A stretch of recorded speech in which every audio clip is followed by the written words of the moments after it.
台南有一间卖鸟仔的店，这店头家拢卖破病鸟仔和生生的鸟仔肉。有的民众唔甘这鸟仔破病，都用较悬的价数，甲鸟仔卖回去照顾。动保处去现场稽查，依照动保法上当会当罚15块。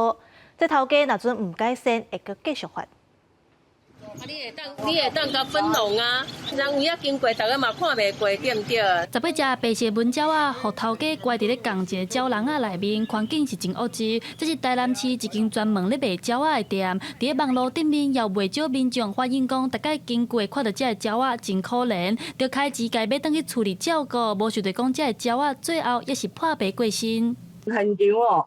超过70只鸟仔啦，70只吼，伊拢像有一个18只的文鸟啊，伊拢甲伊关一个细的笼仔内底，啊，逐只伫遐挤来挤去，啊，鸟仔伊若挤伊就会烧弯，烧弯就会烧焦，就会流血，就会受伤，伊拢无要甲伊分开呢。长期关心鸟类的动保团体表示，2当前接到民众的投诉电话，就直接去到现场关心，发现头家长期咧卖破病鸟类和生生的鸟笼啊，甚至搁咧饲鸡啊，规间店拢臭毛毛。5月初5，台南动保处也去到现场做稽查，发现有13只受伤的鸟啊，目前先由动保团体带回去照顾。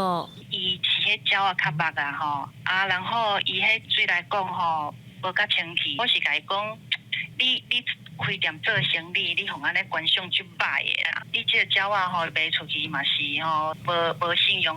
台南动保处也表示，照动保法上悬是会当罚15块，若是鸟店头家一直无改善，动保处是会当中复处罚，并且定时稽查。动保处也强调会透过法律保护这寡无辜的性命。